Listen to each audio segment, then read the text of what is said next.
Okay, everybody, welcome back. Today is Monday, March 8th. We are here with another episode of Crivcast, a Pokemon podcast. For those of you who do not know what Crivcast, a Pokemon podcast is, it's when I come on here with a special guest and we talk about all things Pokemon, whether it's Nuzlocke, whether it's the card series, whether it's the anime, whether it's building gyms by type, or many other topics. So, I am excited. We have a very special guest with us today who will be introduced here shortly.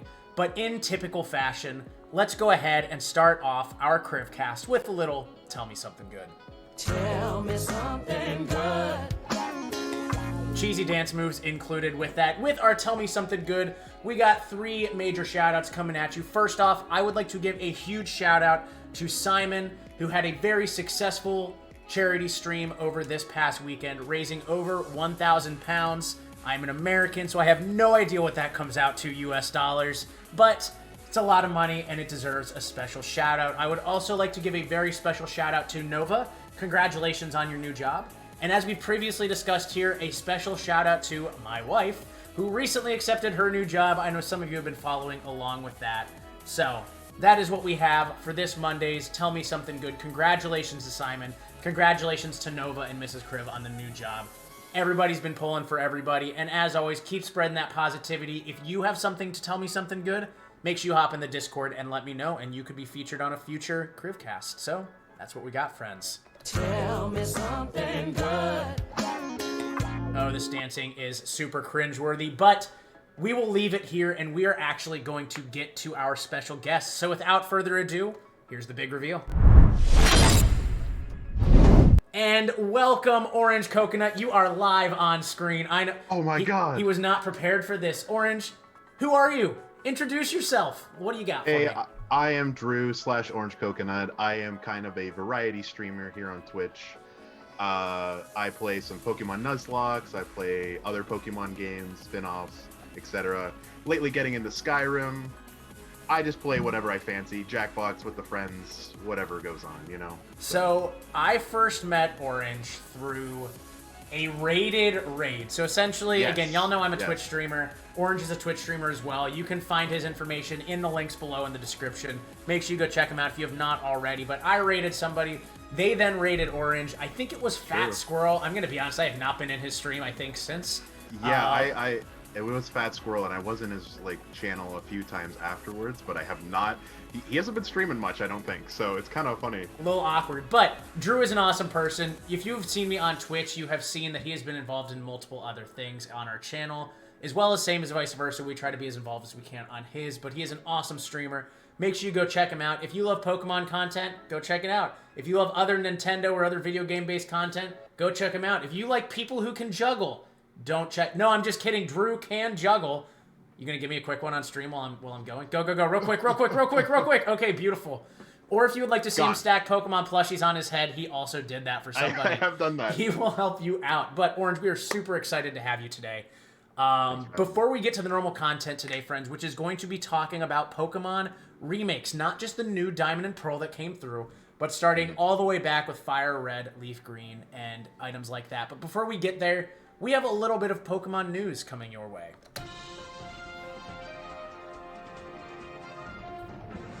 Very good. In today's Pokemon news, many of you who play Pokemon Go know that Community Day happened over this weekend. Well, there's one person who went completely overboard with this. Yeah, he absolutely caught over 11,000 Pokemon in a 24-hour period. Now, Orange, have you played Pokemon Go before? Yes, I have played Pokemon Go, but I have not played it in a few years at this point, so... Yes, so I have never played Pokemon Go. I think I downloaded it on the phone. I think I threw one Pokeball, and then I was like, I'm not leaving the house. Yeah, so you sent me this article, and I was like, that's ridiculous, because... I saw the stats they already had on there, and that's under, that's 8 Pokemon per minute. And this is the thing, too, right?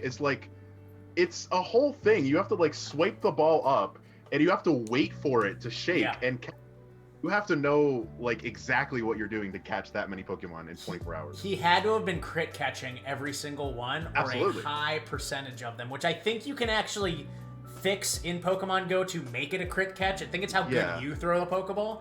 Yeah. This dude's finger, it said he also biked over 130 kilometers.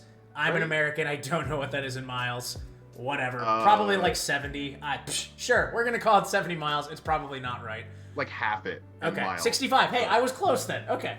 Yeah, So I think that guy, first off, that person is out of their mind. I don't think this is a record that will ever be broken, but I also don't think it's a record that ever should be broken. No, it should not. The amount they were talking about in the article, like how, first off, he had to like bank certain amount of Pokeballs. He had to also put the Pokemon somewhere, and there's limitations on how many Pokemon you can transfer. Yeah, so in Pokemon Go, like, you start off, if I remember correctly, you start off with like 150 or maybe 250 Pokemon slots. Right. So you have to go in and delete those Pokemon as you're going.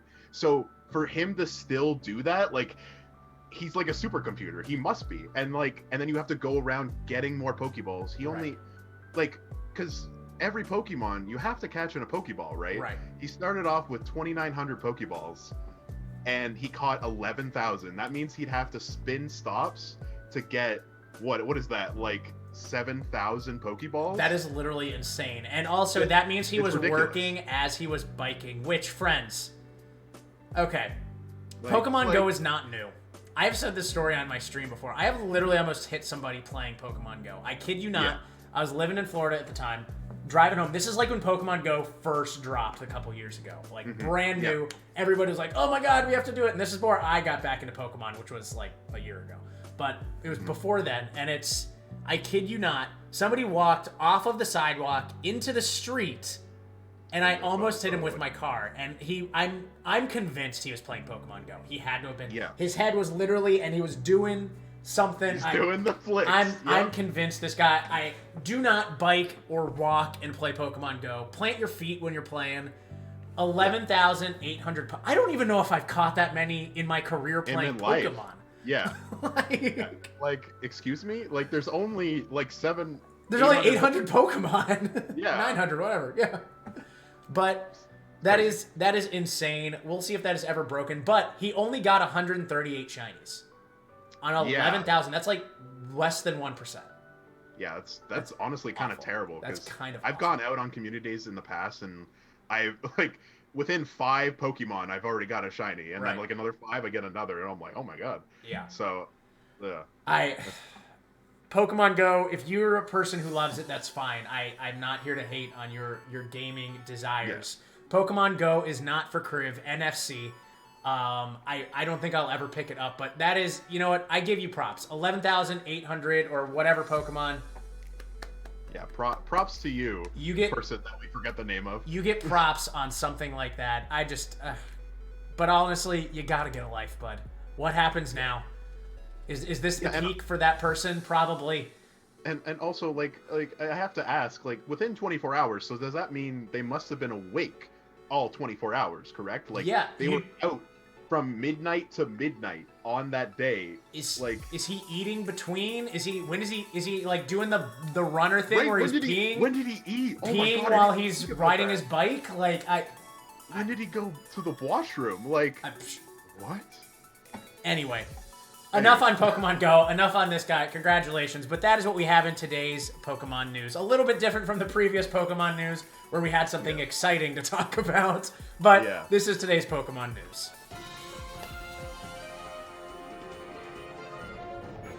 Beautiful.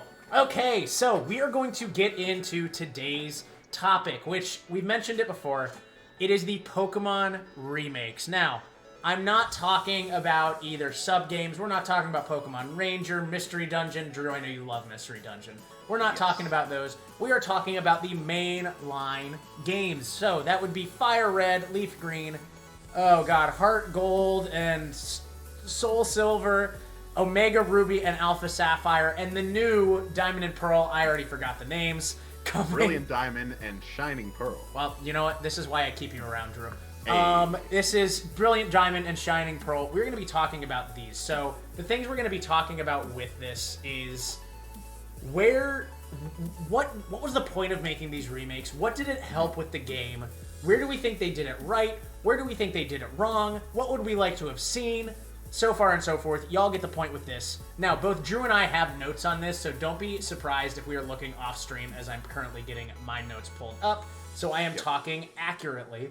But we are going to start in the beginning, as we always do, with Fire Red and Leaf Green. Now, this game came out for the Game Boy Advance. This is not a game I originally played, but there were some awesome new additions to the game, and yes, I'm reading these off of a list because I'm not that smart. Abilities and new moves were added. Abilities is a big one, especially for those of us that go back and play Fire Red, or for somebody who might be playing Fire Red that usually played Red and Blue. And it also added the Sevi Islands, including several new side quests and a battle tower. Correct. First off, Drew, before we get to specifics, what we liked, what we didn't, what is your experience with Fire Red and Leaf Green? So, Fire Red is actually like one of my favorite Pokemon games ever. Really? Because I kind of got into Pokemon at like Ruby, Sapphire, Emerald, 3rd Gen, but I always talk about this, about the point where a Pokemon player, it clicks in their head what Pokemon's all, like really about, and they really take that deep dive in as a kid. Right. And like Fire Red, I think I was around 8, maybe 7 years old, and that's kind of around that time where it started clicking, just before Gen 4. So I played, I remember my save file in that game, it was like over at 160 hours. And that was just on the one file, because I'm pretty sure I restarted it many, many times before that. Damn, okay. So I know my way around Fire Red a little bit. I see you. So I never played Fire Red until I got back into Pokemon, which was with the streaming that we have going on at this point. Fire Red was actually the first game that I did Nuzlocke back to it, just based off of recommendations and stuff like that from other streamers, from what else we had seen on there. It definitely, I think, improved the game. Of course, the graphics improved, that sort of thing. So let's get into some of the specifics. First off, the addition of abilities, I think, was huge. Yeah. I think it took a very simple game, which is Red and Blue. And I'm sorry, I just Nuzlocked Yellow. These games are ridiculously easy. If you're looking to get into Nuzlocking, start with Red, Blue, or Yellow, and you'll just get your feet wet. It'll kind of teach you what to do, but it is an easy start. I think it added some much-needed complexity. What are your thoughts? Yeah, I agree. Like, I mean, nowadays, Pokemon without abilities, it's, like, unheard of. So, like, me trying to, like, even process that, like, Red, Blue, like, didn't even have abilities, it's kind of, it's bizarre to me. Because I started in, like, Gen 3 when abilities were just a thing.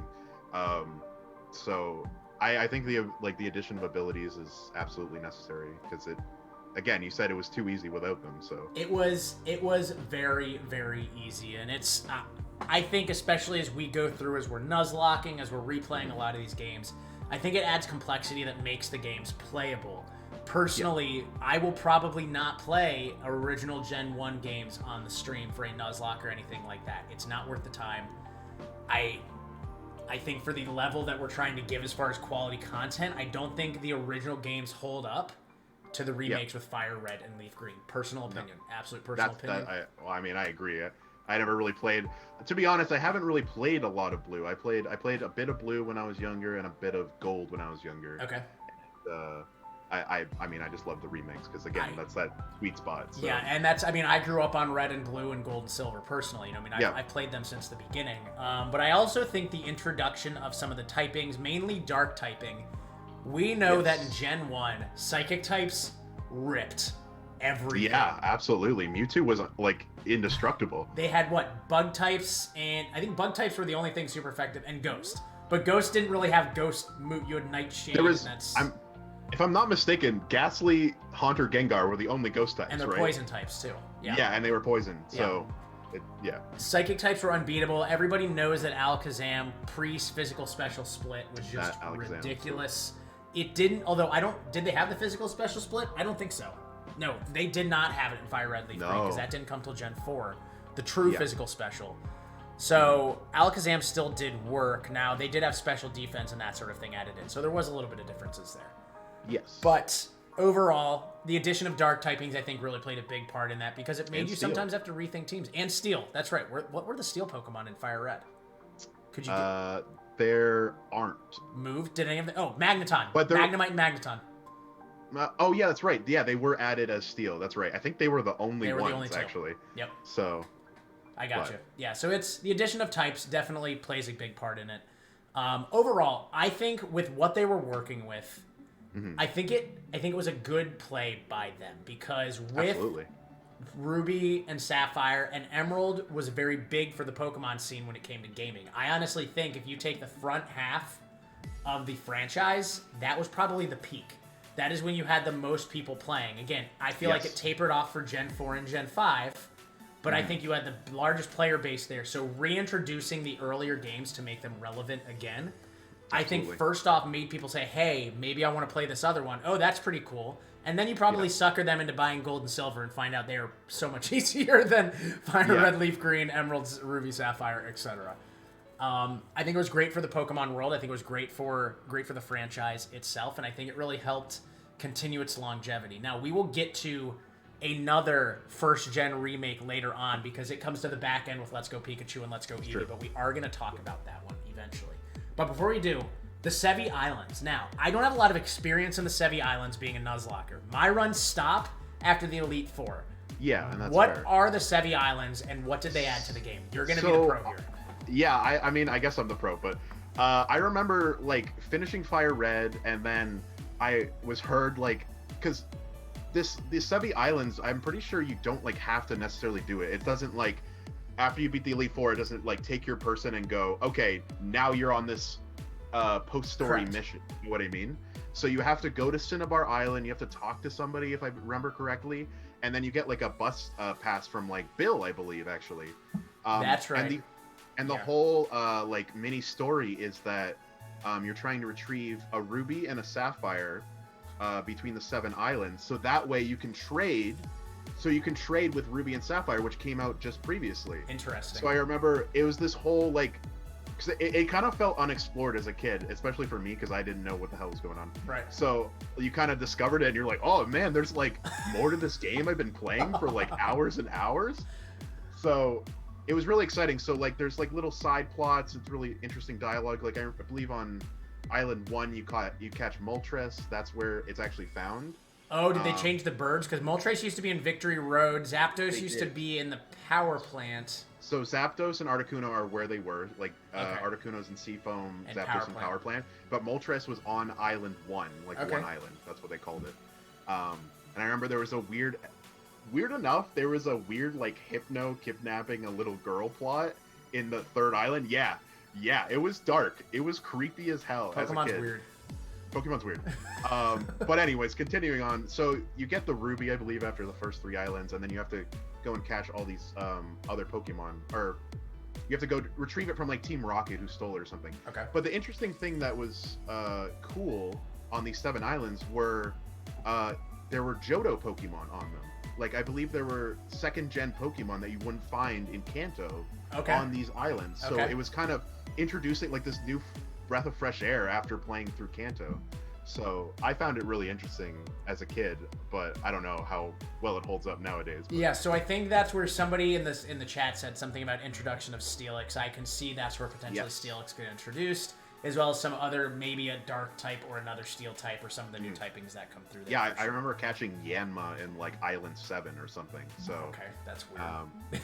Yeah, I don't know. It's just I got you. No, absolutely, and I think that's important that they find something to do with the post game because outside of it, it gives you a point in buying the game because there is more story you did not originally get. Now again, I've never played it. Exactly. I do know you get the boat pass from Bill before you go to the Elite Four, because I went to them on accident pre-Elite Four, and I couldn't get off until I did the story, and I was annoyed. Oh, wow. Really? Yeah, you're trapped. By the way, if you're not trying to go there, do not accept bus passes from strangers or boat passes. They will trap you until you do their bidding.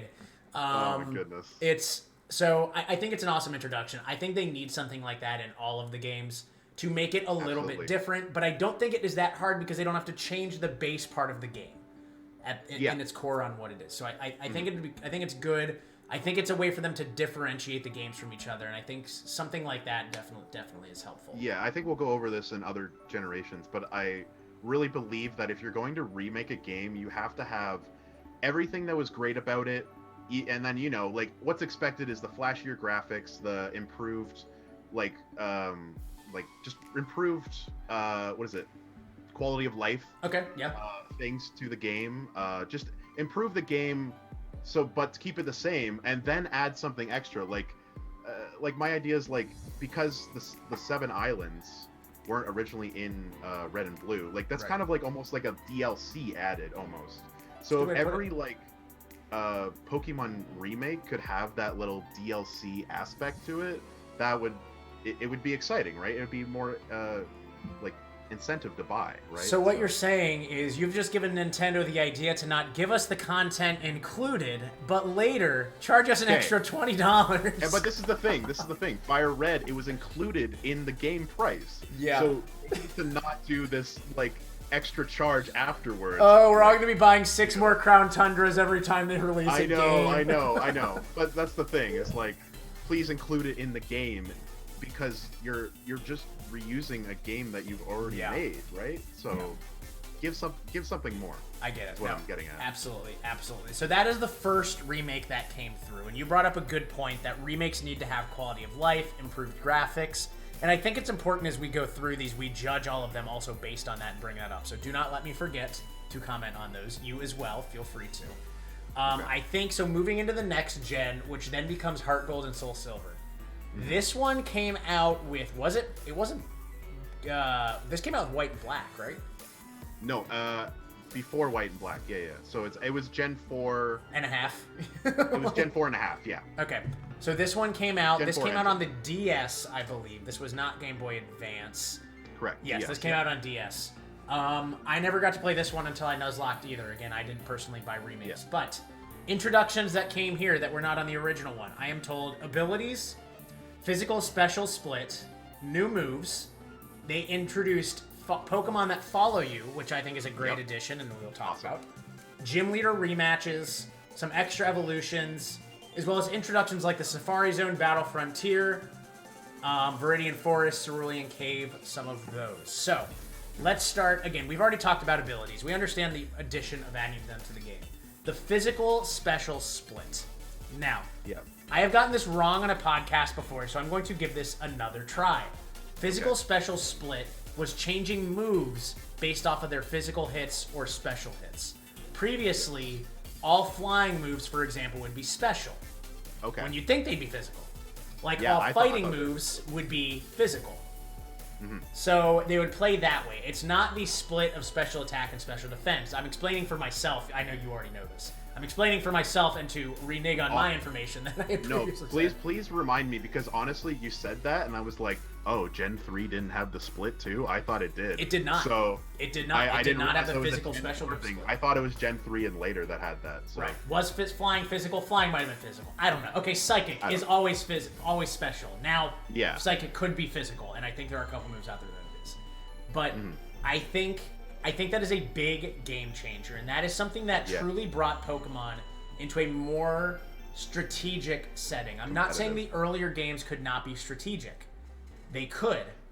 Yeah. It's like comparing Red and Blue, which is like checkers, to like Gen 5, which is like chess. You know what I mean?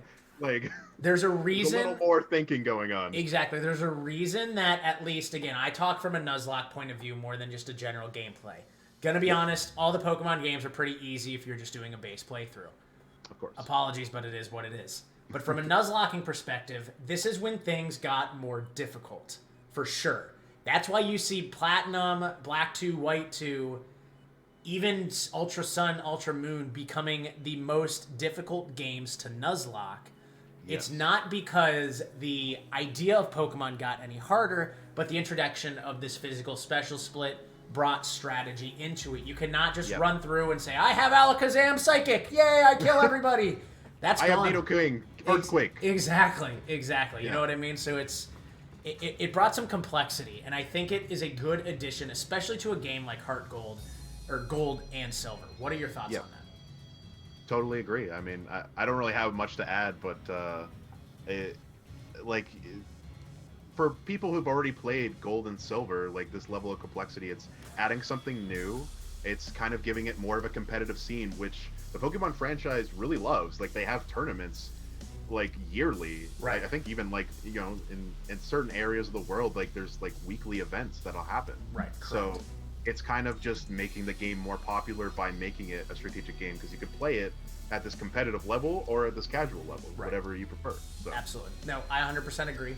Now, there's something else that was brought into these games that I wish Pokemon would, I don't want to say bring back, because they've reintroduced it a little bit in Sword and Shield, but the Pokemon following you. Yes, agreed. It is a small touch that I think goes a long way. It's so worthwhile, absolutely. Like, I'm going to let you take this one, because I have thoughts, but I will follow up. I will push this to you. Okay, yeah, so, I mean, that was always a really cool thing to me, is having your Pokemon walk with you. I don't think I really appreciated it as much as I should have when I was playing it for the first time, because again, Gen 4 was that kind of moment. I was maybe like 12 when this game came out, 13. Okay. But it was always like, yeah, I got like my Cyndaquil at my side, or Typhlosion, or what have you.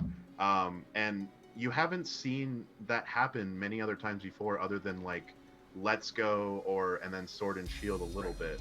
And other than that, like it really just strengthens the bond with you and your Pokemon, because especially if you're doing a Nuzlocke where you're supposed to have a bond with your Pokemon, you're like, all right, we got this guy out and he's gonna come with us all the way to the end, and then if he dies, you're like, you have a different Pokemon by your side. My travel buddy, who are you?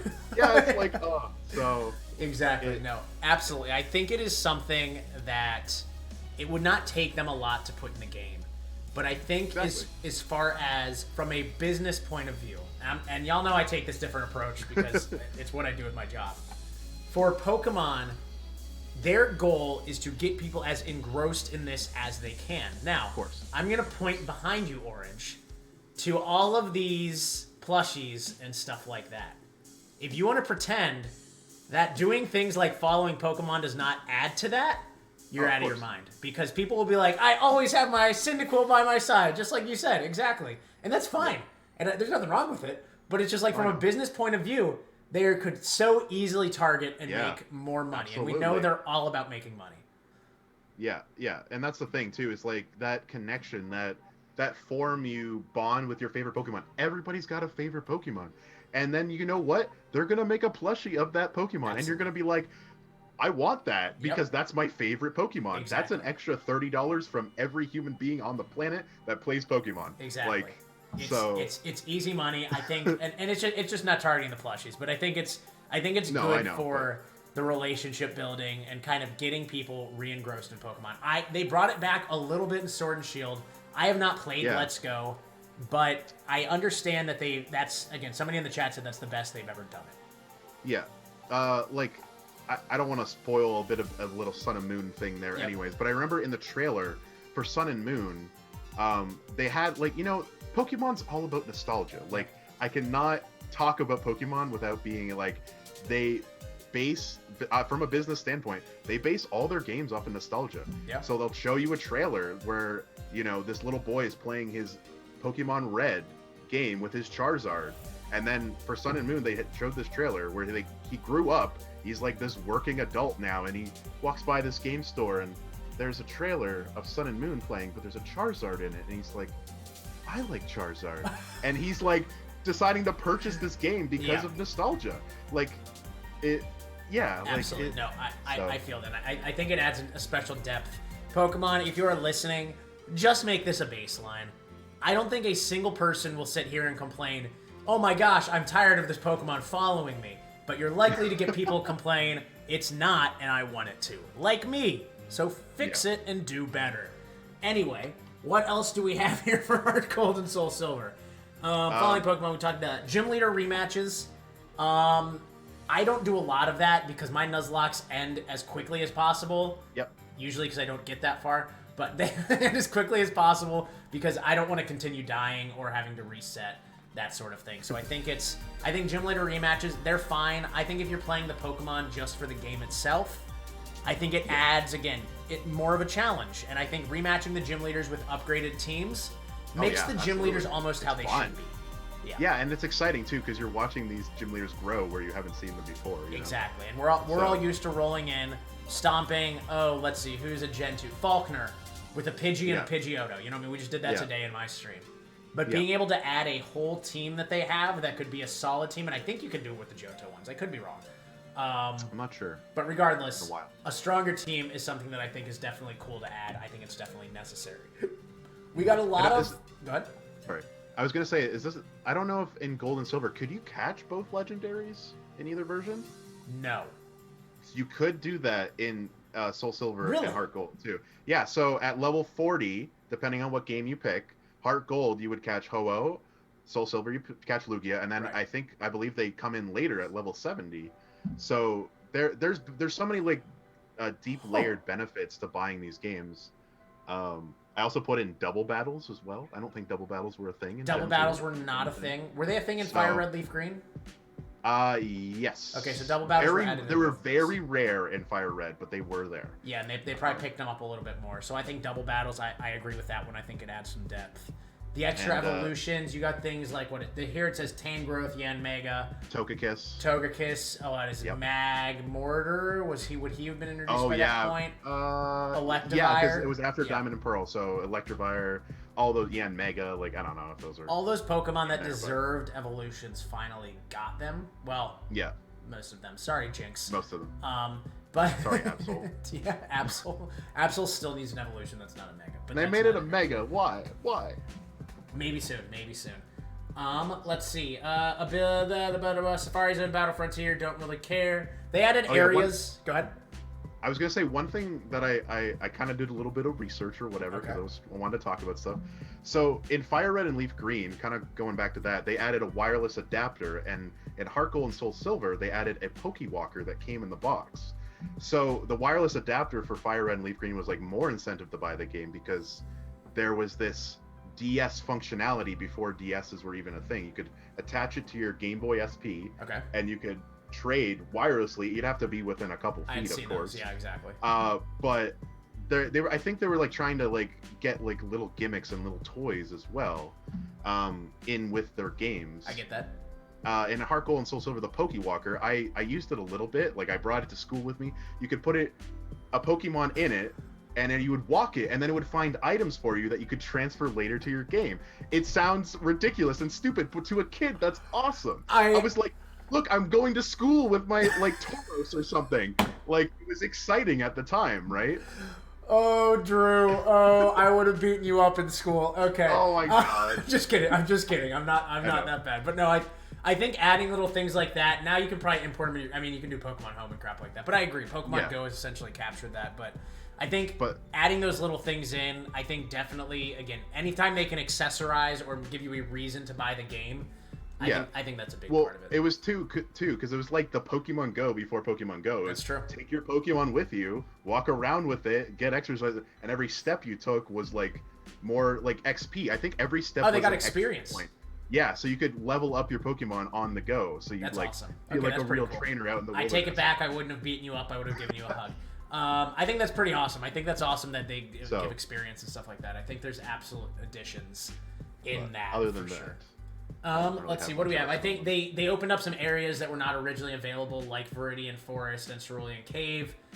I don't know if that adds too much. I don't think a lot of that really matters. Again, I never really played Gold and Silver, so I don't really know the difference as much. So I know in Gold that you could do all of Johto and then you could go to Kanto. I didn't even know that until like a few years ago. I thought that was only a Soul Silver thing, but no. So I think one of the big things, and the reason I don't think this is that big of a deal, nobody bought Silver and Gold to do Kanto again. Kanto, normally you were over leveled. The level curve was awful. And then you were fighting level 50 Pokemon until you go fight Red, who has level 80 Pokemon, because that's how it works. So I don't think the addition of stuff in Kanto really mattered. Personal opinion, again, y'all on the internet can roast me for it. I don't care. Kanto in Silver and Gold, and even from when I played in Heart Gold, Soul Silver, it's irrelevant. It goes probably 3 times to 4 times faster than the base game, which it probably should, because it is a remake. But so I don't think at the end of the day it's super worth it. But let's get into our last remake. Well, not second to last remake. Third to last if you count the new one coming. Last remake released. Right. We have Omega Ruby and Alpha Sapphire. Now, this came out on the 3DS. So definite graphics changes with that. After X and Y. Right. You added in physical special split,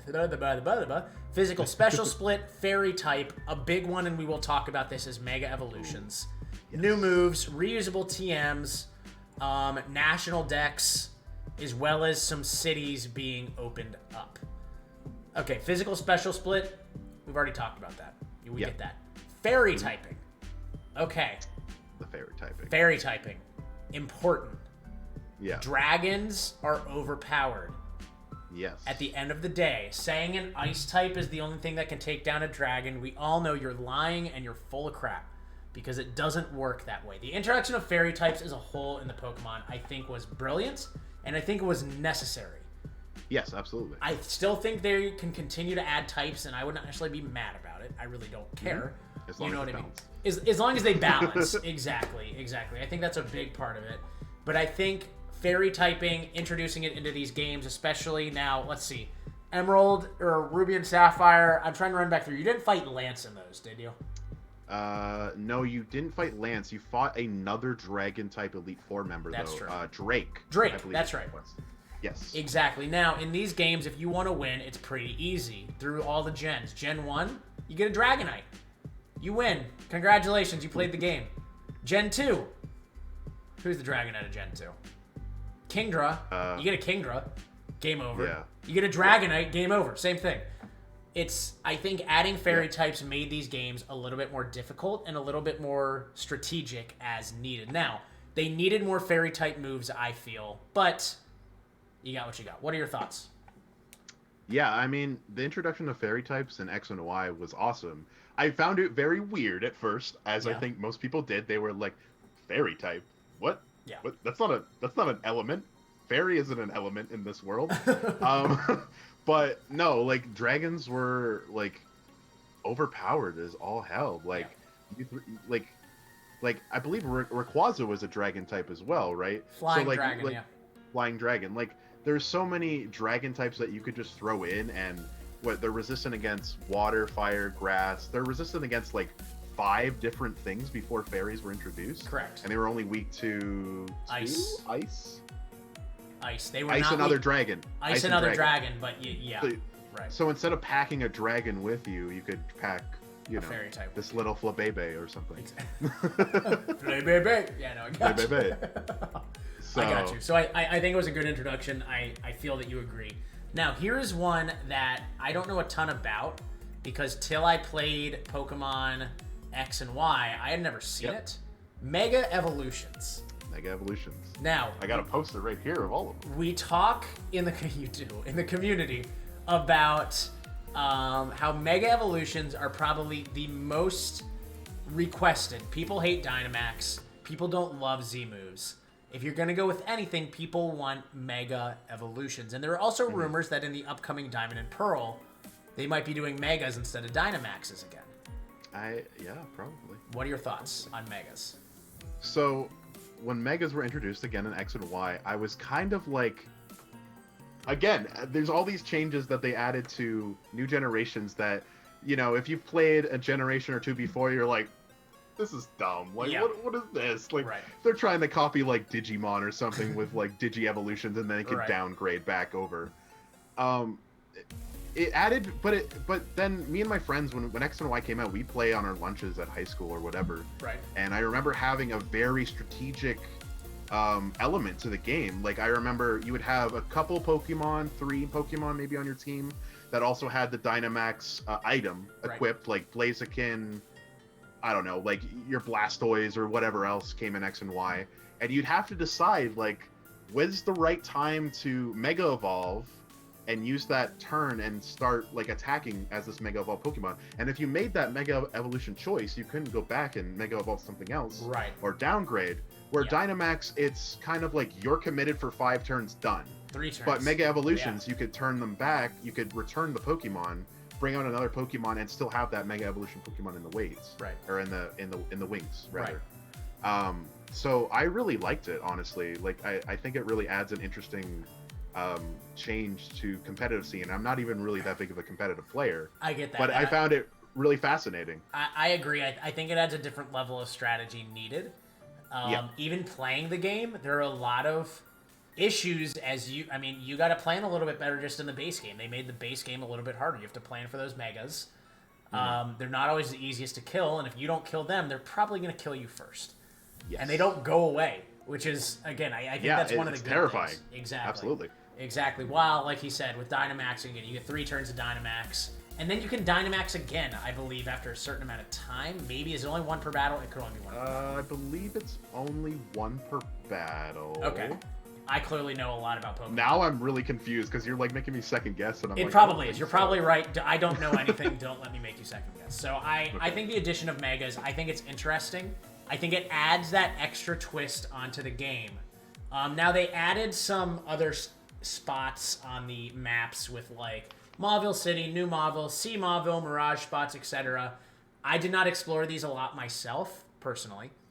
I don't know if they're good. It sounds like they tried to redo the Sevi Isles again. But... Yeah, so it's actually funny because I kind of started with Ruby, and I never actually finished Omega Ruby. I bought the game. I was kind of excited for it, like, but I think X and Y kind of took my like Pokemon experience out of that because like I played X and Y first with all my friends, and then I think after high school is when Omega came out, and I was like, I'll play it at some point. But I never actually finished it. I think I got to like the 6th gym, the flying type gym leader, and it was really cool and it was really interesting, but I just didn't have the motivation to play it. So all these extra features I don't really know about. Haven't seen them. And I personally have not played these games either, which I know is weird that I'm talking on 2 games. Well, I've played Heart Gold, Soul Silver. I have not played this one. Again, the plan is to play it when we do the sleep lock here later on. But I think these additions are definitely good. Again, it remains to be seen what these places are, but it seems like they're all very Mauville-centric. Seems like the goal is, again, to kind of give you somewhere else to explore. I'm assuming there are legendaries hidden in there. Yeah. That sort of thing. I remember watching another streamer recently, and I didn't realize Mauville is, like, in a building now. It's, like, in a big mall facility. Yeah, I saw him, like, walking through from... Like, you know when you exit Mauville to the right, if you played Ruby and Sapphire, there's that little beach side and you have to cross, get surf later on. But he came back from that and he was like in a building, and I'm like, Mauville's a building now? I don't remember that. Okay. Like, yeah, it's like kind of like a mall scenario going on. It was very interesting. That's different. Okay, well, I'm ready to be thoroughly confused when the time comes that I have to Nuzlocke this. Yeah, for sure. But let's see, what else do we have? Reusable TM. Oh, go ahead. Did you have something? I was going to say, yeah, one thing that I did remember from playing it was I feel like a lot of the characters really got amplified in a way. Like, there was a lot of characterization. Like, remember when you played Ruby and Sapphire, you would play against Team Magma or Team Aqua, and you'd have these grunts, and they would have names like they were like the captain or like the second down leader or whatever. And then you would have Maxie and Archie.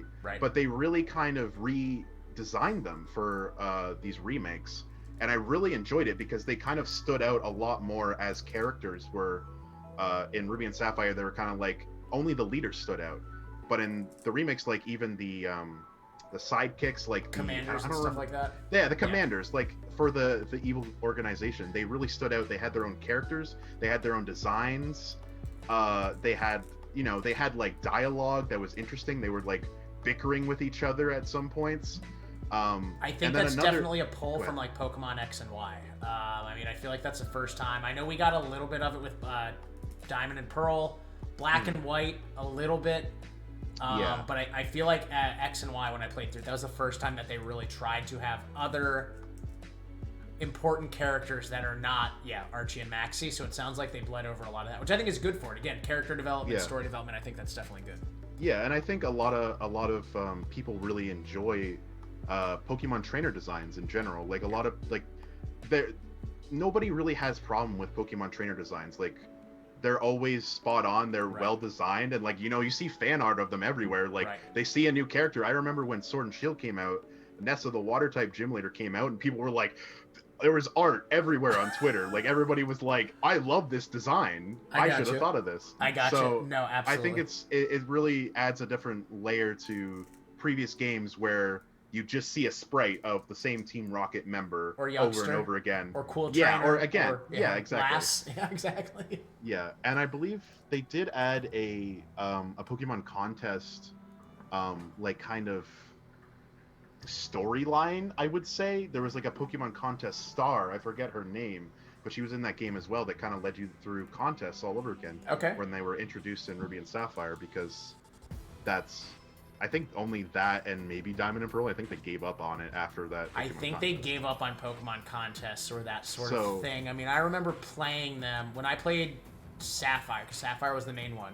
I played through. I did a lot of contest stuff. You know, we were trying to do completion of the game, that sort of thing. You Try to want all win the as many ribbons or contests something. and stuff Yeah. as you can. Get your Pokemon's cool rating up as high as it can. Yeah. That sort of thing. So I think if they can find a way to rework that, I don't think there's anything wrong with it.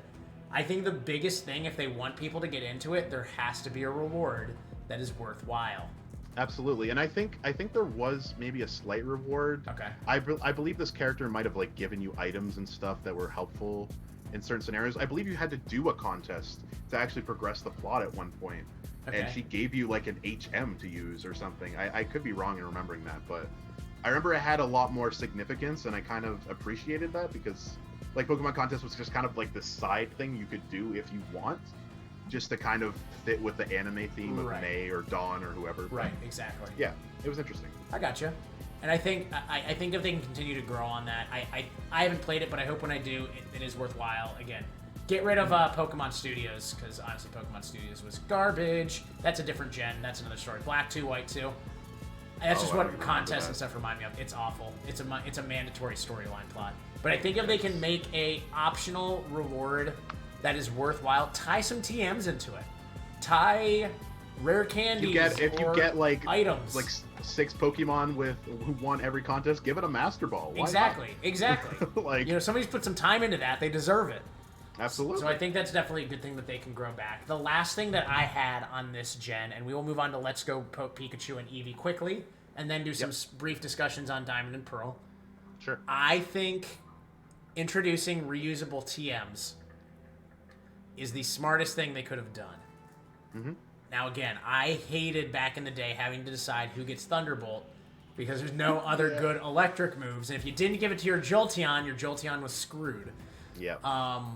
Reusable TMs, I think, absolutely necessary addition to these games. I think quality it adds of life. Exactly. Quality of life. Definitely a quality of life addition.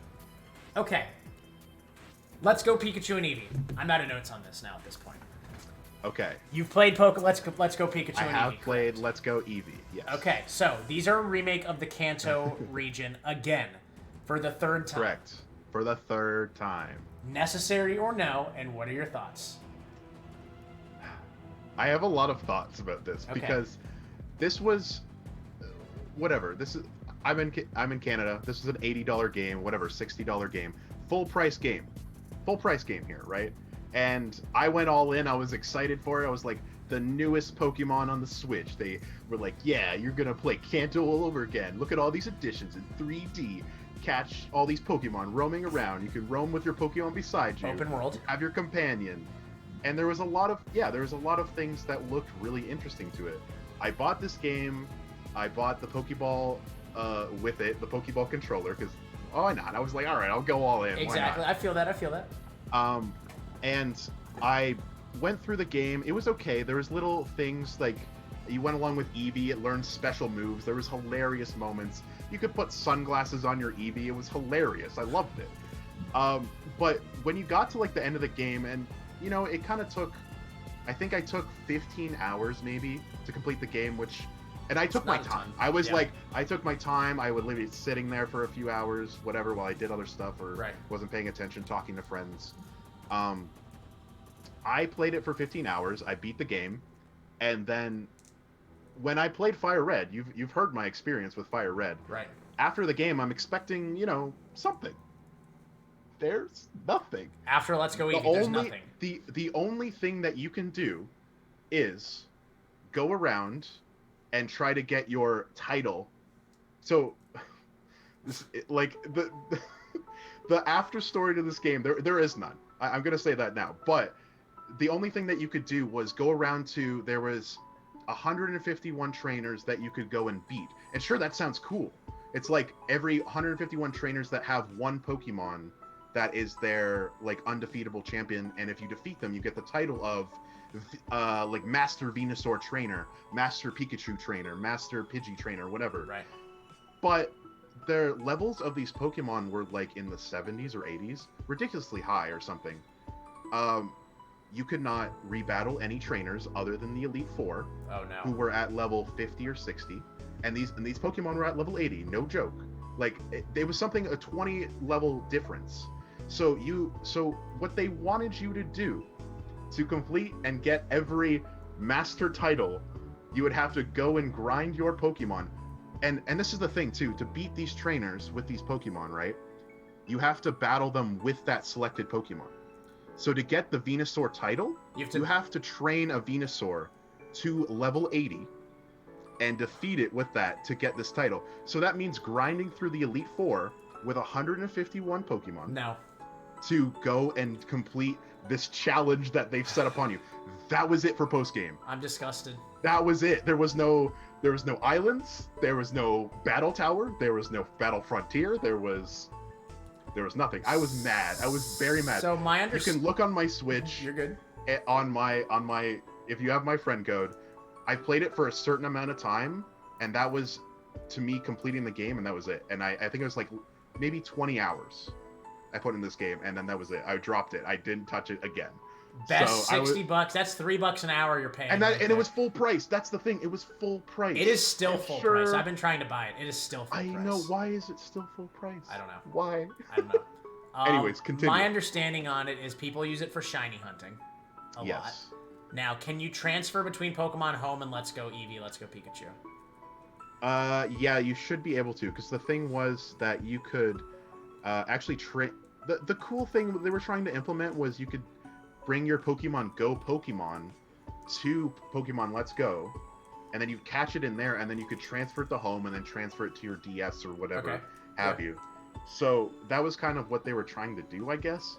That was like their connection to the rest of the games through Go, and then they introduced Melmetal as an incentive. I don't know. I could be getting like I could be offending many people with my opinion here. I do a lot of times. It's okay. And that's how opinions go, obviously. Exactly. But I did not think it should have been a full price game. Maybe 40, half price, $40 or $50, if that. Because oh man, I was just frustrated because I was expecting something, you know. Right. After the game was finished, and I got nothing. So what I'm understanding is Fire Red, Alpha, Heart Gold, Alpha Sapphire, and their friends. Good remakes.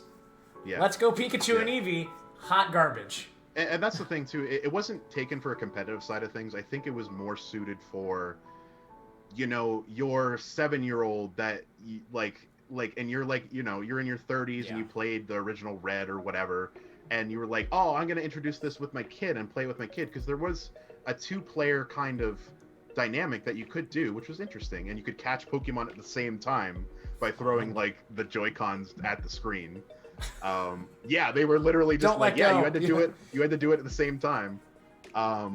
So there was little features like that. There was little dialogue. Team Rocket was in the game, which was interesting, but they were also in Pokemon Yellow, I believe. Right.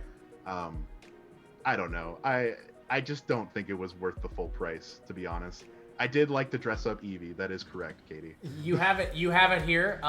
Drew hated the game, so if you disagree, please hate on him. Don't hate on me. I'm just kidding. I'm kidding. I have not found anybody that says it was a well-made game, so I don't. At the end of the day, I don't disagree. It was cute. It was great.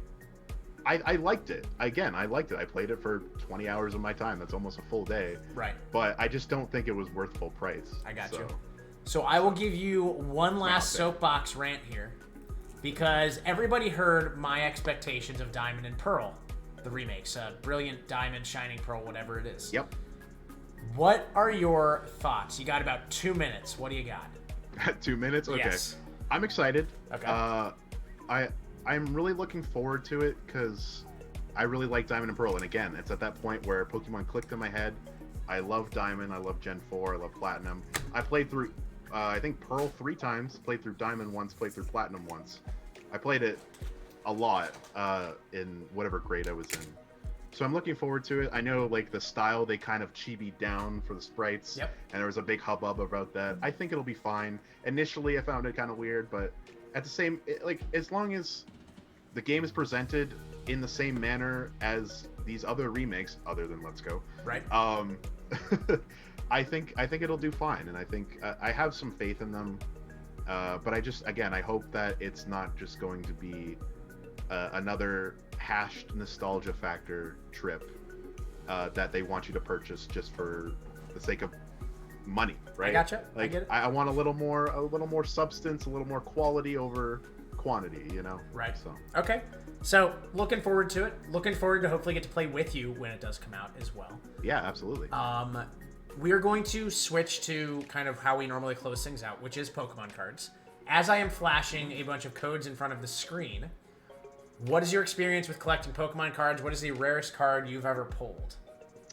So, I have a large Pokemon card collection because I collected when I was a kid. I collected a little bit in my early teens, and then in my late teens, me and my friends walked out of the store, went to Walmart, or walked out of the house, went to Walmart, and then collectively bought probably about $600-700 of Pokemon cards. Oh, nice.